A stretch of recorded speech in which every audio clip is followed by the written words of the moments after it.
누군가에게 아무 말도 안 하고 연락을 끊어본 적 있으신가요? 계속 웃으며 대화는 나누지만 속으론 이미 마음이 식어버린 관계 경험해 보셨나요? 왜 나는 이렇게까지 지쳐 있어야 하지? 사람 때문에 웃고 사람 때문에 완전히 무너져 버리는 우리. 사람과 연결되어 있을수록 우리는 왜 이렇게 고통받을까요? 오늘 영상에서는 관계에 지쳐 있는 당신이 꼭 들어야 할 쇼펜하우어의 명언 10가지를 소개하고자 합니다. 당신이 무너지지 않도록, 더 이상 허무하지 않도록, 그리고 당신이 조금 더 자기 자신을 이해할 수 있도록 말이죠. 지금부터 시작합니다. 1. 고슴도치의 딜레마. 추운 겨울날, 고슴도치들이 서로 얼어 죽지 않으려고 몸을 가까이 붙였다. 그러나 가시 때문에 서로를 찌르게 되어 다시 멀어졌다. 다시 추위가 찾아오자 또 가까워졌고 다시 가시에 찔렸다. 이렇게 반복하다가 마침내 적당한 거리를 찾아냈다. 이것이 바로 유명한 고슴도치의 딜레마입니다. 쇼펜하우어가 인간관계를 설명하기 위해 만든 우화죠. 생각해 보세요. 우리는 왜 관계에서 지칠까요? 너무 가까워지면 상처받고 너무 멀어지면 외롭기 때문입니다. 연인과 싸우는 이유도, 친구와 거리가 생기는 이유도, 가족과 갈등하는 이유도 모두 이 거리 조절의 실패에서 옵니다. 우리는 종종 착각합니다. 진정한 사랑이라면 모든 걸 나누고 항상 함께 해야 한다고요. 하지만 쇼펜하우어는 말합니다. 그건 불가능하다고. 왜냐하면 우리 모두는 고슴도치처럼 가시를 가지고 있으니까요. 당신의 가시는 뭔가요? 어떤 사람은 예민한 성격이 가시일 수 있습니다. 어떤 사람은 과거의 상처가 가시가 되었을 수도 있죠. 완벽주의, 소유욕, 의존성, 무관심. 우리는 모두 각자의 가시를 가지고 있습니다. 그리고 상대방도 마찬가지입니다. 아무리 사랑하는 사람이라도, 아무리 오랜 친구라도 그들에게도 가시가 있습니다. 그 가시가 때로는 우리를 찌릅니다. 의도하지 않았어도, 사랑하는 마음이 있어도 가시는 가시입니다. 그렇다면 우리는 어떻게 해야 할까요? 쇼펜하우어의 답은 명확합니다. 적당한 거리를 찾으라. 이건 냉정하거나 무관심하라는 말이 아닙니다. 오히려 그 반대입니다. 진정으로 관계를 유지하고 싶다면 서로를 존중하는 거리가 필요하다는 뜻입니다. 모든 관계에는 고유한 적정 거리가 있습니다. 어떤 친구와는 매일 연락해도 괜찮지만 어떤 친구와는 한 달에 한 번 만나는 게 더 좋을 수 있습니다. 연인 사이에도 각자의 시간이 필요합니다. 가족이라도 독립적인 공간이 필요하죠. 관계에 지친 당신에게 이 명언이 주는 교훈은 이것입니다. 거리를 두는 것에 죄책감을 느끼지 마세요. 그것은 관계를 포기하는 게 아니라 오히려 관계를 지속 가능하게 만드는 지혜입니다. 상대방이 원하는 것과 내가 줄 수 있는 것 사이의 균형. 상대방의 기대와 나의 한계 사이의 조화. 이것을 찾는 과정이 바로 관계의 예술입니다. 2. 고독의 가치. 혼자 있을 수 있는 사람만이 진정으로 함께할 수 있다. 이 명언을 처음 들었을 때 저는 모순처럼 느껴졌습니다. 혼자 있을 수 있는 사람이 왜 함께할 수 있다는 걸까요? 하지만 곰곰이 생각해보니 이해가 갔습니다. 혼자 있는 것을 견디지 못하는 사람은 관계를 필요로 대합니다. 외로움을 메우기 위해, 공허함을 채우기 위해, 불안을 잊기 위해 누군가를 찾습니다. 그런 관계는 건강할 수 없습니다. 왜냐하면 상대방이 내 부족함을 채워줄 의무를 지게 되니까요. 그 사람이 내 기대를 충족시키지 못하면 실망하고 분노하고 집착하게 됩니다. 반대로 혼자서도 괜찮은 사람은 다릅니다. 그들은 관계를 선택합니다. 필요해서가 아니라 진심으로 그 사람과 함께하고 싶어서 관계를 맺습니다. 쇼펜하우어는 평생 독신으로 살았습니다. 많은 사람들이 그를 외로운 사람으로 생각했지만 그는 오히려 고독을 사랑했습니다. 그에게 고독은 자유였고 창조의 원천이었으며 진정한 자기 자신을 만나는 시간이었습니다. 현대 사회는 우리에게 끊임없이 연결을 강요합니다. SNS, 메신저, 전화. 항상 누군가와 연결되어 있어야 하고 혼자 있으면 뭔가 문제가 있는 사람처럼 여겨지죠. 하지만 생각해 보세요. 당신은 마지막으로 언제 진정으로 혼자만의 시간을 가졌나요? 핸드폰도 끄고 아무도 만나지 않고 오로지 자신과만 대화한 시간 말입니다. 많은 사람들이 그런 시간을 두려워합니다. 혼자 있으면 불편한 생각들이 떠오르고 외로움이 밀려오고 내가 정말 보잘것없는 사람처럼 느껴지니까요. 하지만 바로 그 불편함을 견뎌야 합니다. 그 과정을 통해서만 우리는 진정한 자기 자신을 알게 되고 스스로를 사랑하는 법을 배우며 다른 사람에게 의존하지 않고도 행복할 수 있는 힘을 기릅니다. 관계에 지친 당신에게 이 명언이 주는 교훈은 이것입니다. 잠시 모든 관계에서 물러나 자신과 마주하는 시간을 가지세요. 그것이 도망이 아니라 재충전입니다. 혼자 있을 때 불편하다면 그것은 당신이 아직 자기 자신과 친해지지 못했다는 신호입니다. 자신을 알고 자신을 받아들이고 자신과 편안해지는 연습. 그것이 먼저입니다. 그런 다음 다시 관계로 돌아가세요. 그때의 당신은 이전과 다를 겁니다. 상대방에게 기대는 것이 아니라 함께 서 있을 수 있는 사람이 되어 있을 테니까요. 3. 기대를 버리는 용기. 우리가 불행한 이유는 현실이 나쁘기 때문이 아니라 기대가 너무 높기 때문이다. 이 문장을 처음 읽었을 때 저는 화가 났습니다. 그럼 아무것도 기대하지 말라는 건가? 그게 무슨 삶이야? 하지만 쇼펜하우어가 말하는 것은 무기대가 아닙니다. 현실적인 기대입니다. 우리는 관계에서 너무 많은 것을 기대합니다. 연인이라면 내 마음을 말하지 않아도 알아줄 거라 기대하고, 친구라면 항상 내 편이 되어줄 거라 기대하며, 가족이라면 무조건적으로 나를 지지할 거라 기대합니다.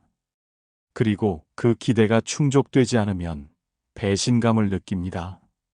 내가 이렇게까지 했는데, 너라면 당연히 이해해 줄 줄 알았는데, 가족인데, 어떻게 이럴 수가 있어? 하지만 쇼펜하우어는 냉정하게 말합니다. 그 기대는 당신의 환상일 뿐이라고. 상대방은 당신의 기대를 충족시킬 의무가 없다고. 이건 냉소가 아닙니다. 오히려 해방입니다. 생각해 보세요.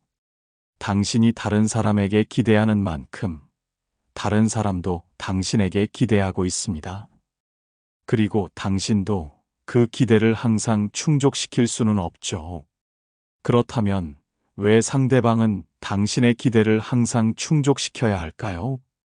기대를 낮추는 것은 상대를 포기하는 게 아닙니다. 오히려 상대를 있는 그대로 받아들이는 것입니다. 친구가 내 생일을 잊어버렸나요? 실망스럽겠지만 그 친구에게도 자신의 삶이 있고 바쁜 일정이 있고 잊어버릴 수 있는 인간적인 한계가 있습니다. 연인이 내가 원하는 만큼 자주 연락하지 않나요? 서운하겠지만 그 사람에게도 자신만의 리듬이 있고 필요한 개인 시간이 있으며 표현 방식이 다를 수 있습니다. 부모님이 내 선택을 지지하지 않나요? 속상하겠지만 그분들도 자신의 가치관과 걱정이 있고 세대 차이가 있으며 완벽한 부모일 수 없는 불완전한 인간입니다. 쇼펜하우어의 지혜는 이것입니다. 기대를 낮추면 실망도 줄어듭니다. 그리고 예상치 못한 작은 선의가 훨씬 더 큰 감동으로 다가옵니다. 제가 경험한 예를 들어볼게요. 저는 한때 친구들에게 많은 것을 기대했습니다. 제가 힘들 때 곁에 있어주고, 제 말을 경청해주고, 저를 이해해주기를 바랐죠. 그런데 막상 어려운 일이 생겼을 때 연락이 닿지 않는 친구들도 있었고, 공감해주지 못하는 친구들도 있었습니다. 처음엔 서운했습니다. 나는 그렇게 해줬는데? 라는 생각이 들었죠. 하지만 쇼펜하우어의 이 명언을 떠올렸습니다. 그리고 깨달았습니다. 내가 해준 건 내 선택이었고 상대방이 같은 방식으로 보답할 의무는 없다는 것을요. 기대를 내려놓으니 오히려 관계가 편해졌습니다. 작은 관심에도 감사하게 되었고 실망하는 일도 줄었으며 상대방도 덜 부담스러워하는 것 같았습니다. 관계에 지친 당신에게 이 명언이 주는 교훈은 이것입니다. 기대의 무게를 내려놓으세요. 상대방이 주는 것에 감사하되 주지 않는다고 해서 원망하지 마세요. 그것이 진정한 사랑이고 진정한 우정입니다. 4. 자기 충족의 중요성. 자신의 내면이 풍요로운 사람은 외부로부터 거의 아무것도 필요로 하지 않는다. 이 명언은 쇼펜하우어 철학의 핵심을 담고 있습니다. 우리는 왜 관계에 매달릴까요? 왜 누군가의 인정, 사랑, 관심이 그렇게 절실할까요? 바로 내면이 공허하기 때문입니다. 내면이 빈 사람은 끊임없이 외부에서 채울 것을 찾습니다. 좋아요, 개수로 자존감을 확인하고 다른 사람의 칭찬으로 가치를 증명하며 관계의 수로 인기를 측정합니다. 하지만 그런 식으로는 절대 채워지지 않습니다. 아무리 많은 사람이 당신을 좋아한다 해도, 아무리 많은 친구가 있어도 당신 자신이 자신을 사랑하지 않으면 늘 부족하게 느껴집니다. 쇼펜하우어는 평생 독서와 사색, 글쓰기에 몰두했습니다. 그에게는 풍부한 내면 세계가 있었고 그것만으로도 충분히 행복할 수 있었습니다. 물론 우리 모두가 철학자가 될 필요는 없습니다. 하지만 우리 각자에게는 내면을 풍요롭게 만드는 무언가가 있어야 합니다. 어떤 사람에게는 그것이 책일 수 있습니다. 어떤 사람에게는 음악, 미술, 운동, 요리, 글쓰기, 여행, 무엇이든 좋습니다. 중요한 것은 혼자서도 충만함을 느낄 수 있는 활동을 가지는 것입니다. 저의 경우를 말씀드리면 글쓰기가 그런 역할을 합니다. 혼자 조용히 앉아서 생각을 정리하고 글로 풀어내는 시간.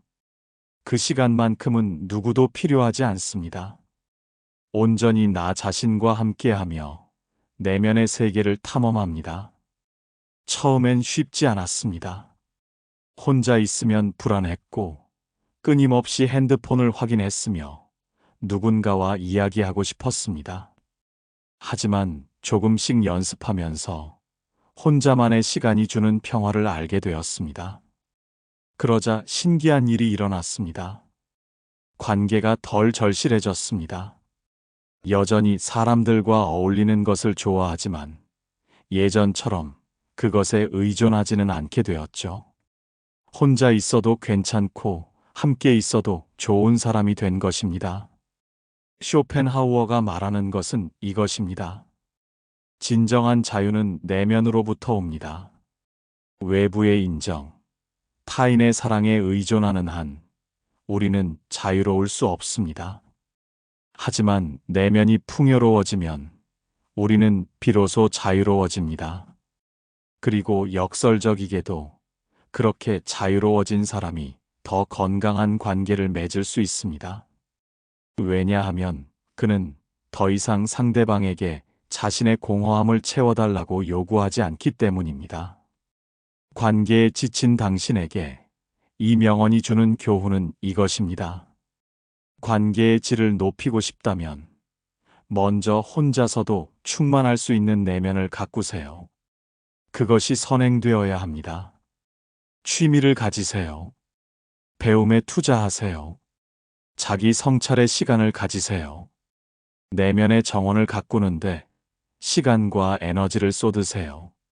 그러면 관계는 더 이상 생존의 문제가 아니라 삶을 풍요롭게 하는 선택이 됩니다. 또 타인의 시선에서 자유로워지기. 우리는 다른 사람들의 의견에 지나치게 관심을 둔다. 그들의 의견은 우리의 행복과 아무 상관이 없는데 말이다. 이 명언을 읽을 때마다 뜨끔합니다. 왜냐하면 제가 그리고 우리 대부분이 정말로 타인의 시선에 너무 많은 에너지를 쏟기 때문입니다. SNS에 사진을 올리기 전에 몇 번이나 확인하나요? 다른 사람이 나를 어떻게 생각할지 걱정하나요? 누군가의 말 한마디에 하루 종일 기분이 좌우되나요? 쇼펜하우어는 이것을 명예에 대한 집착이라고 불렀습니다. 그리고 이것이야말로 우리를 불행하게 만드는 가장 큰 원인 중 하나라고 지적했습니다. 생각해 보세요. 당신이 그렇게 신경 쓰는 그 사람들, 정말로 당신에게 그만큼 관심이 있을까요? 솔직히 말하면 대부분의 사람들은 자기 자신에게 너무 바빠서 남의 일에 그렇게 관심이 없습니다.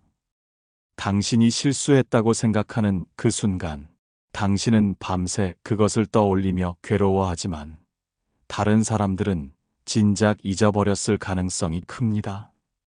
당신이 입은 옷, 당신의 외모, 당신의 행동, 당신이 생각하는 것만큼 다른 사람들은 주의 깊게 보지 않습니다. 그런데 우리는 왜 이렇게 타인의 시선에 집착할까요? 진화 심리학적으로 보면 우리 조상들은 집단에서 배척당하면 생존이 어려웠습니다. 그래서 우리 뇌는 타인의 평가에 민감하게 반응하도록 설계되었죠. 하지만 현대 사회는 다릅니다. 몇몇 사람에게 미움받는다고 해서 생존이 위협받지 않습니다. 오히려 모든 사람에게 좋게 보이려다가 자신을 잃어버리는 것이 더 큰 위험입니다. 쇼펜하우어는 젊은 시절 학계의 인정을 받지 못했습니다. 그의 철학은 당시에는 주목받지 못했고 그는 오랜 세월 무명으로 지냈습니다. 하지만 그는 포기하지 않았습니다. 타인의 인정보다 자신의 신념을 선택했습니다. 그리고 죽기 몇 년 전에야 비로소 명성을 얻었지만 그는 이미 명성이 없어도 행복할 수 있는 사람이었습니다. 제가 이 명언에서 배운 것은 이것입니다. 타인의 의견에 귀 기울이되 그것이 나의 가치를 결정하도록 두지 말아야 한다는 것입니다. 물론 완전히 무시할 수는 없습니다. 우리는 사회적 동물이니까요. 하지만 균형이 필요합니다. 건설적인 비판은 받아들이되 악의적인 비난은 흘려보내는 지혜가 필요합니다. 그리고 가장 중요한 것은 자신의 의견을 가장 중요하게 여기는 것입니다. 내가 나를 어떻게 평가하는가? 내가 나의 삶에 만족하는가? 그것이 진짜 중요한 질문입니다. 관계에 지친 이유 중 하나가 바로 이것일 수 있습니다. 다른 사람들이 나를 어떻게 볼지 너무 신경 쓴 나머지 진정한 나 자신을 잃어버린 건 말입니다. 관계에 지친 당신에게 이 명언이 주는 교훈은 이것입니다. 타인의 시선에서 자유로워지세요. 당신의 가치는 다른 사람의 평가가 아니라 당신 자신이 결정하는 것입니다. 모든 사람에게 사랑받으려 하지 마세요. 그건 불가능할 뿐만 아니라 시도할 가치도 없습니다. 대신 진정한 당신을 받아줄 소수의 사람들을 소중히 하세요. 6.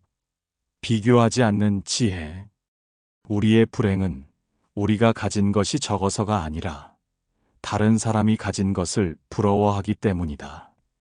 이 명언은 오늘날 SNS 시대에 더욱 절실하게 다가옵니다. 인스타그램을 열면 완벽해 보이는 사람들의 삶이 펼쳐집니다. 멋진 여행, 완벽한 외모, 행복한 관계, 성공적인 커리어. 그걸 보다 보면 내 삶이 초라하게 느껴집니다. 하지만 쇼펜하우어는 200년 전에 이미 이 진리를 꿰뚫어 봤습니다. 비교는 우리를 불행하게 만든다고요. 생각해 보세요. 당신이 가진 것은 충분히 좋을 수 있습니다. 건강하고 먹을 것이 있고 지낼 곳이 있고 사랑하는 사람들이 있습니다. 객관적으로 보면 당신은 축복받은 사람입니다. 하지만 다른 사람과 비교하는 순간 모든 것이 부족하게 느껴집니다. 저 사람은 나보다 더 예쁘고, 저 커플은 우리보다 더 행복해 보이고, 저 친구는 나보다 더 성공했어. 비교는 끝이 없습니다. 왜냐하면 항상 누군가는 당신보다 더 많이 가지고 있기 때문입니다. 더 예쁜 사람, 더 부유한 사람, 더 인기 있는 사람. 위를 보면 끝이 없습니다. 쇼펜하우어는 이것을 상대적 박탈감이라고 불렀습니다.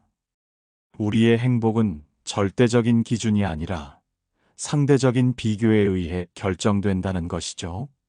그래서 어떤 사람은 많은 것을 가지고도 불행하고 어떤 사람은 적은 것을 가지고도 행복합니다. 차이는 비교하느냐 마느냐에 있습니다. 특히 관계에서 비교는 치명적입니다. 내 친구들은 다 결혼했는데 나만.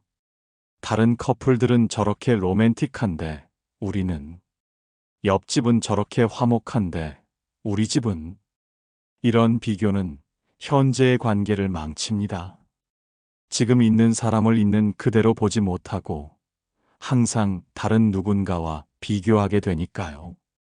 제 경험을 이야기하자면 저도 한때 친구들의 관계를 보며 부러워했습니다. 저 친구는 연인과 저렇게 잘 맞는데 나는 왜 항상 싸우지? 라는 생각을 했죠. 하지만 나중에 알게 되었습니다. 겉으로 보이는 것이 전부가 아니라는 것을요. SNS에 올라오는 행복한 사진 뒤에는 보이지 않는 갈등과 어려움이 있다는 것을요. 그리고 더 중요한 깨달음은 설령 그들이 정말 완벽하다 해도 그것이 내 관계와 무슨 상관인가 하는 것이었습니다.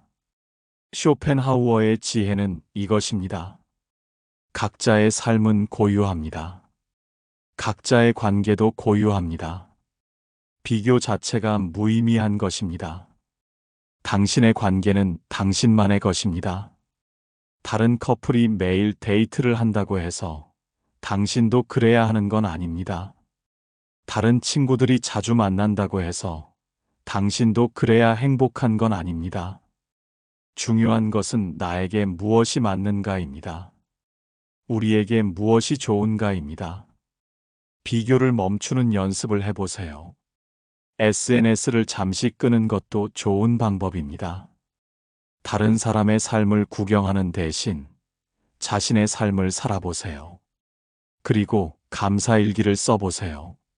매일 잠들기 전에 오늘 감사한 일 3가지를 적어보는 겁니다. 처음엔 어색하겠지만 계속하다 보면 당신의 시선이 바뀝니다. 없는 것을 세는 대신 있는 것을 세게 됩니다. 관계에 지친 당신에게 이 명언이 주는 교훈은 이것입니다. 다른 사람의 관계를 부러워하지 마세요. 당신의 관계는 그 자체로 특별하고 소중합니다. 비교하는 순간 그 소중함이 보이지 않게 됩니다. 7. 완벽한 관계는 없다. 결혼은 권리를 반으로 줄이고 의무를 2배로 늘린다.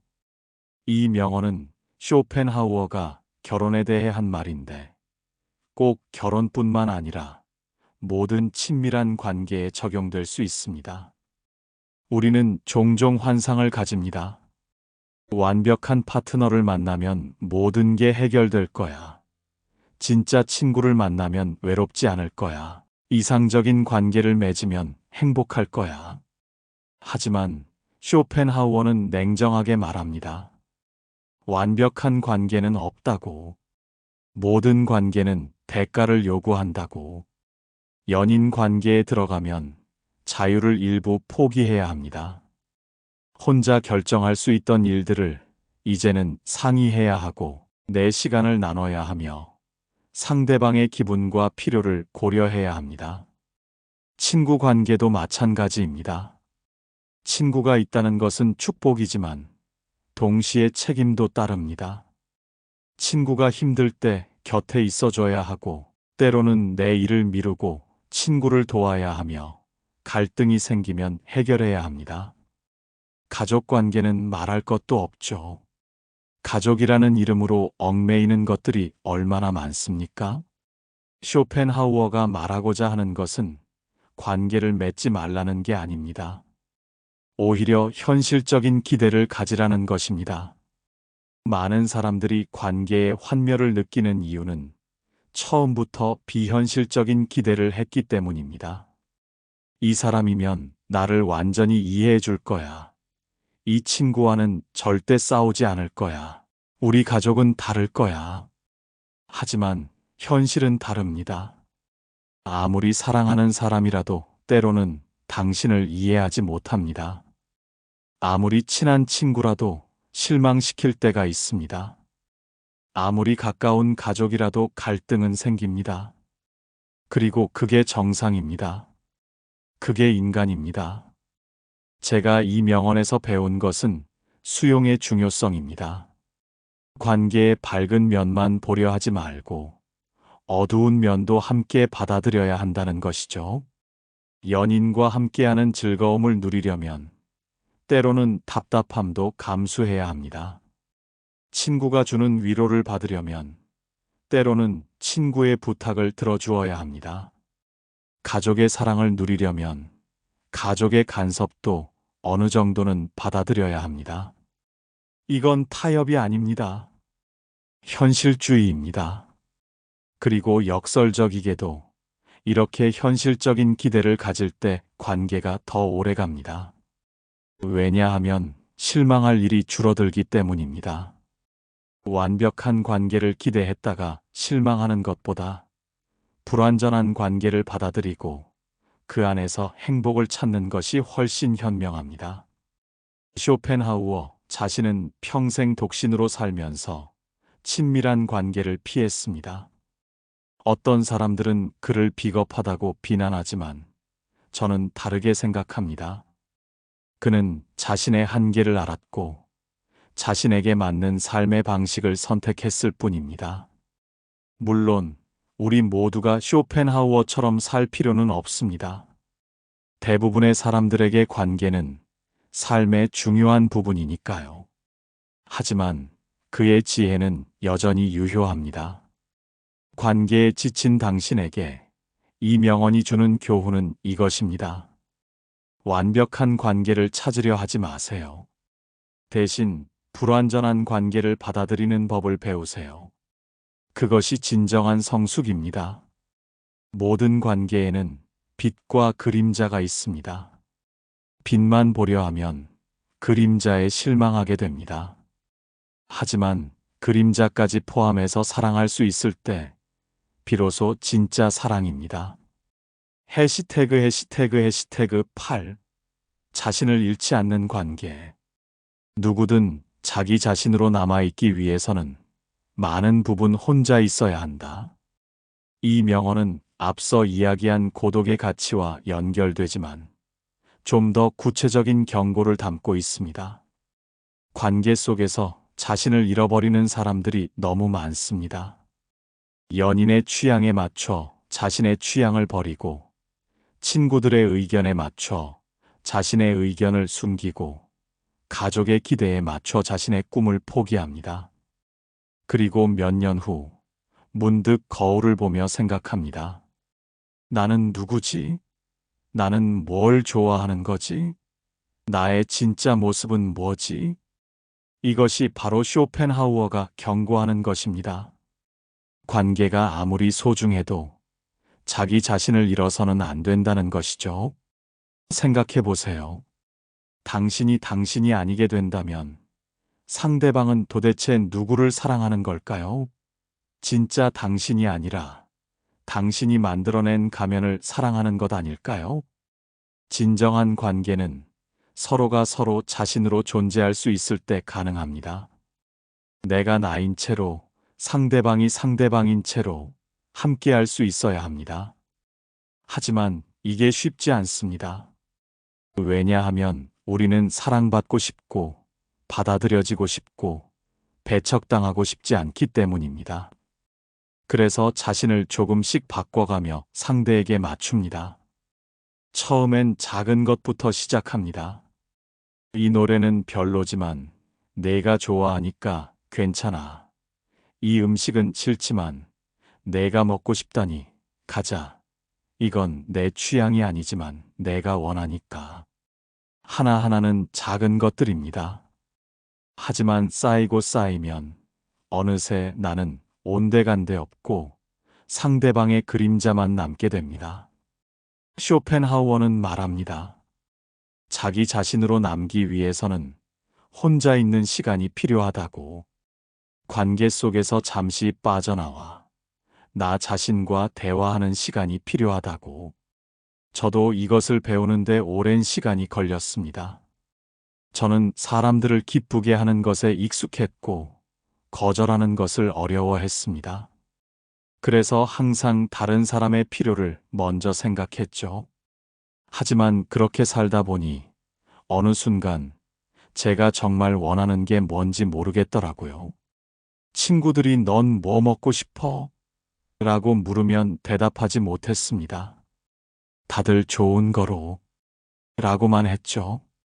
그때 이 명언을 만났습니다. 그리고 변화를 시도했습니다.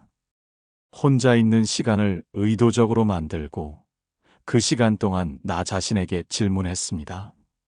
나는 정말 뭘 좋아하지? 나는 무엇을 원하지? 나는 어떤 사람이지? 처음엔 답이 나오지 않았습니다. 너무 오랫동안 나 자신을 묻어두었기 때문이죠. 하지만 조금씩 진짜 내 모습이 드러나기 시작했습니다. 그리고 놀라운 일이 일어났습니다. 진짜 내 모습을 보여주기 시작하니 오히려 관계가 더 진실해졌습니다. 처음엔 어떤 사람들이 떠났습니다. 그들은 가면 쓴 나를 좋아했지 진짜 나를 좋아한 게 아니었으니까요. 하지만 남은 사람들과의 관계는 훨씬 깊어졌습니다. 그들은 진짜 나를 사랑해 주었고 나도 진짜 그들을 사랑할 수 있었습니다. 쇼펜하우어의 지혜는 이것입니다. 관계를 위해 자신을 희생하는 것은 사랑이 아니라 자기 상실입니다. 진정한 사랑은 서로가 서로로 존재하도록 허락하는 것입니다. 관계에 지친 당신에게 이 명언이 주는 교훈은 이것입니다. 관계 속에서도 자신을 지키세요. 상대방을 위해 자신을 바꾸지 마세요. 그것은 상대방을 위한 것도 당신을 위한 것도 아닙니다. 혼자만의 시간을 가지세요. 그 시간 동안 자신과 대화하세요. 자신의 목소리를 들으세요. 그리고 관계 속으로 돌아갈 때 온전한 자신으로 돌아가세요. 진짜 당신을 사랑해 줄 사람만 남을 것입니다. 그리고 그것으로 충분합니다. 9. 용서와 놓아줌. 삶은 고통으로 가득 차 있다. 그것을 받아들이는 자만이 평화를 얻는다. 이 명언은 쇼펜하우어 철학의 핵심입니다. 그는 삶을 본질적으로 고통스러운 것으로 봤습니다. 처음 이 말을 들으면 너무 비관적으로 들립니다. 하지만 깊이 생각해보면 이것은 해방의 메시지입니다. 관계에서 우리가 고통받는 이유 중 하나는 고통이 없어야 한다고 생각하기 때문입니다. 왜 나한테 이런 일이? 왜 나만 이렇게 힘들지? 이건 불공평해. 하지만 쇼펜하우어는 말합니다. 고통은 당연한 것이라고, 누구나 겪는 것이라고, 삶의 일부라고, 관계에서도 마찬가지입니다. 상처받는 것은 피할 수 없습니다. 사랑하는 사람에게 상처받고, 믿었던 친구에게 배신당하고, 가족에게 실망하는 것. 이 모든 것이 관계의 일부입니다. 문제는 고통 자체가 아니라 고통을 받아들이지 못하는 것입니다. 이 사람이 나를 진짜 사랑한다면 이렇게 하지 않았을 거야. 진짜 친구라면 절대 이렇게 하지 않았을 거야. 가족인데 어떻게 이럴 수 있어? 이런 생각들이 우리를 더 고통스럽게 만듭니다. 현실을 받아들이지 못하고 계속 저항하고 분노하고 원망하면서요. 하지만 쇼펜하우어의 지혜는 이것입니다. 고통을 받아들이면 고통이 줄어든다는 것이죠. 역설적으로 들리지만 사실입니다. 고통과 싸우면 고통이 커지지만 고통을 받아들이면 고통이 작아집니다. 이것은 포기가 아닙니다. 수용입니다. 친구가 당신을 배신했나요? 그것은 고통스럽습니다. 하지만 그 사람도 불완전한 인간이고 자신의 한계와 약점이 있으며 완벽할 수 없다는 것을 받아들이세요. 연인이 당신을 떠났나요? 그것은 슬픕니다. 하지만 사람의 마음은 변할 수 있고 영원한 것은 없으며 모든 관계에는 끝이 있을 수 있다는 것을 받아들이세요. 가족이 당신을 이해하지 못하나요? 그것은 외롭습니다.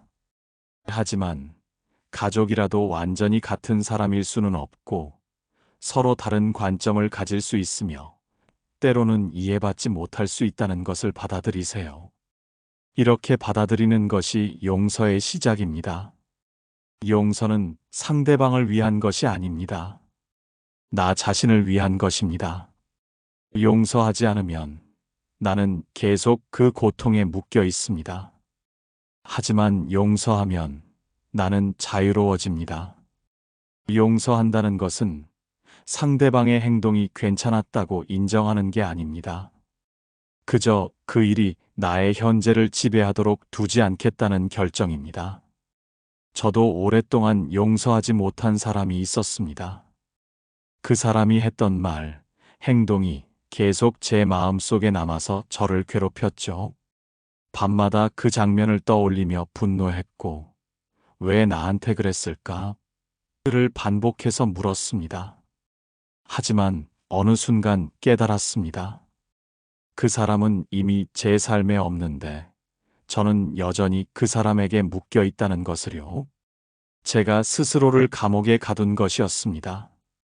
그래서 결정했습니다. 용서하기로. 그 사람을 위해서가 아니라 저를 위해서요. 처음엔 쉽지 않았습니다. 용서했다가도 다시 화가 났고 놓아줬다가도 다시 붙잡았습니다. 하지만 조금씩 천천히 그 무게가 가벼워졌습니다. 그리고 어느 날 그 사람을 떠올려도 더 이상 화가 나지 않는 순간이 왔습니다. 그때 알았습니다.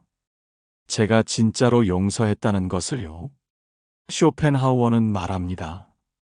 삶은 고통으로 가득 차 있다고. 하지만 그것을 받아들이면 평화를 얻는다고.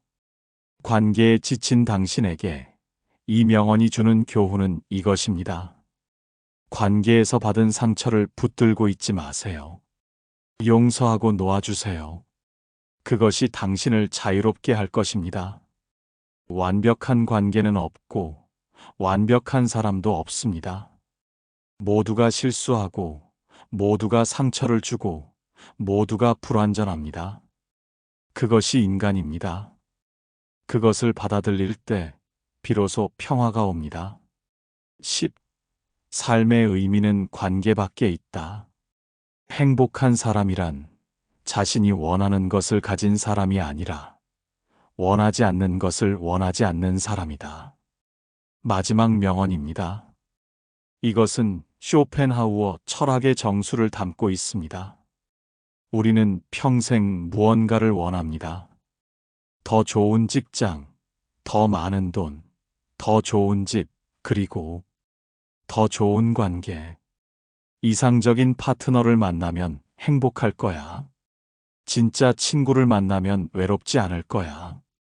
완벽한 가족을 이루면 만족할 거야. 하지만 쇼펜하우어는 말합니다. 그렇게 해서는 결코 행복할 수 없다고. 왜냐하면 욕망은 끝이 없기 때문입니다. 하나를 얻으면 다른 것을 원하게 됩니다.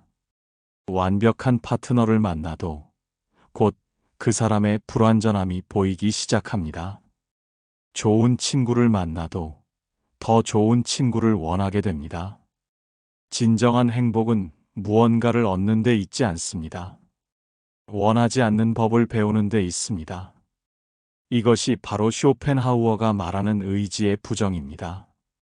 끊임없이 원하고 갈망하는 의지를 잠재우는 것이죠. 관계에서도 마찬가지입니다. 더 나은 관계, 더 완벽한 사람, 더 깊은 이해를 끊임없이 원하는 한 우리는 만족할 수 없습니다. 대신 이렇게 생각해 보세요. 이 관계가 완벽하지 않아도 괜찮아. 이 사람이 내 모든 필요를 채워주지 않아도 괜찮아. 우리가 항상 행복하지 않아도 괜찮아.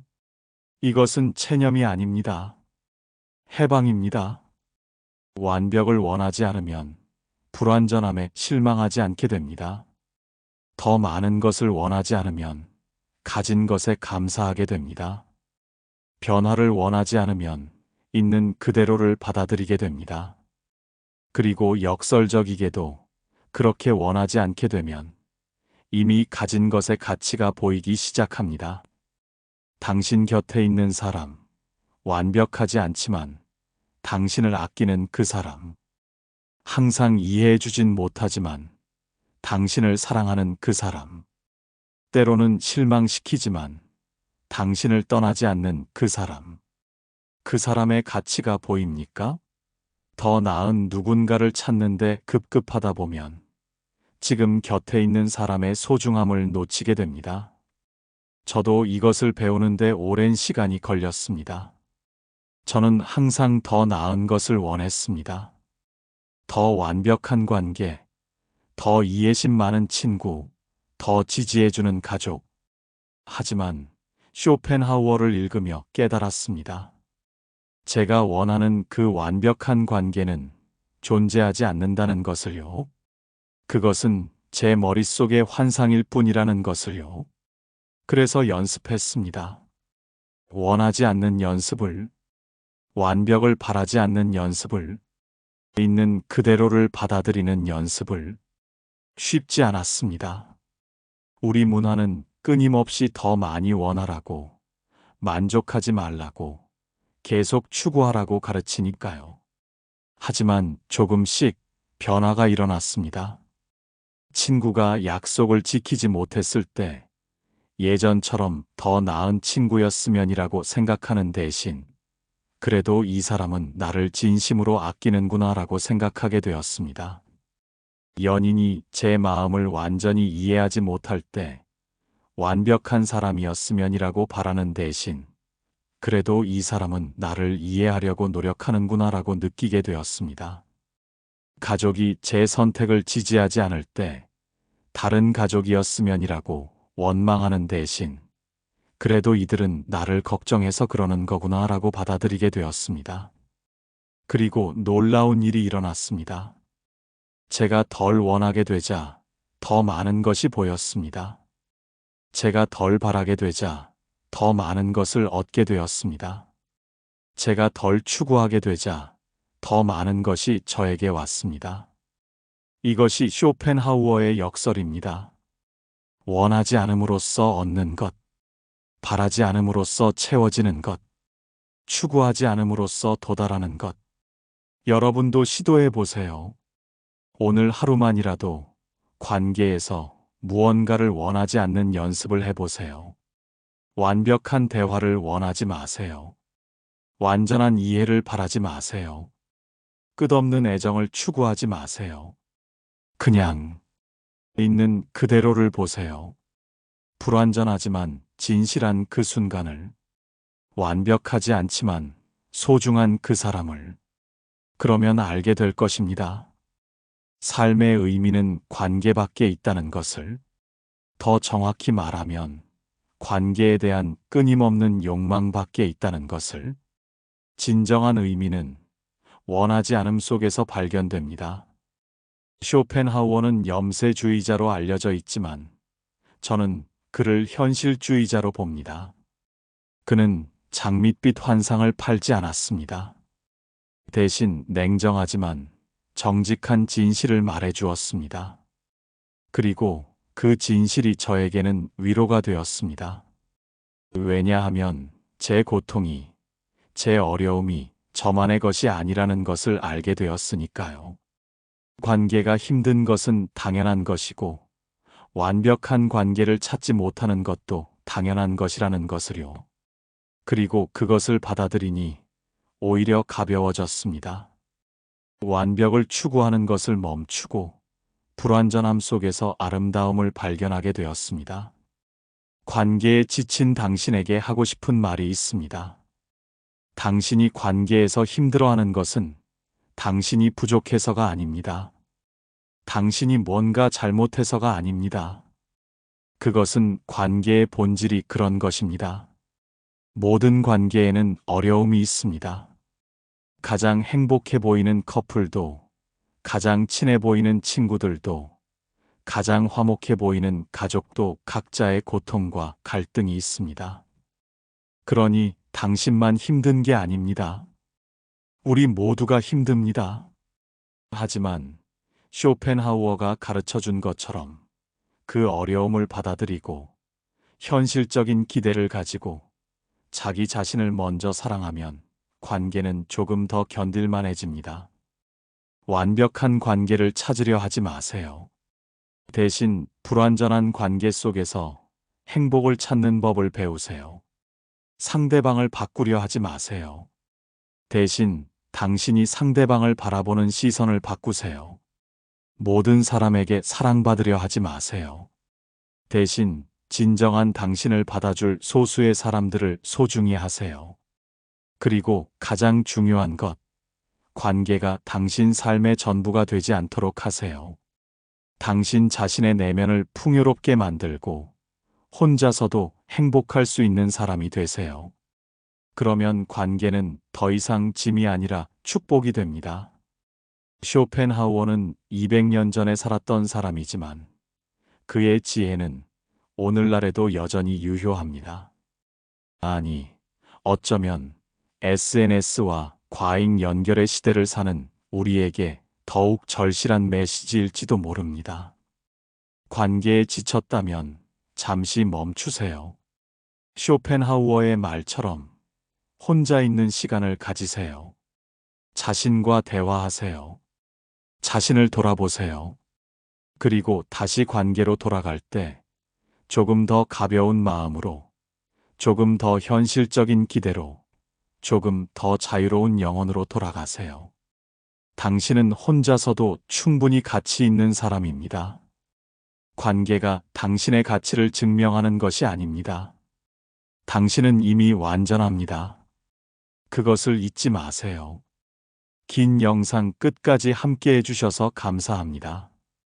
오늘 이야기가 관계에 지친 여러분에게 조금이나마 위로가 되었기를 바랍니다.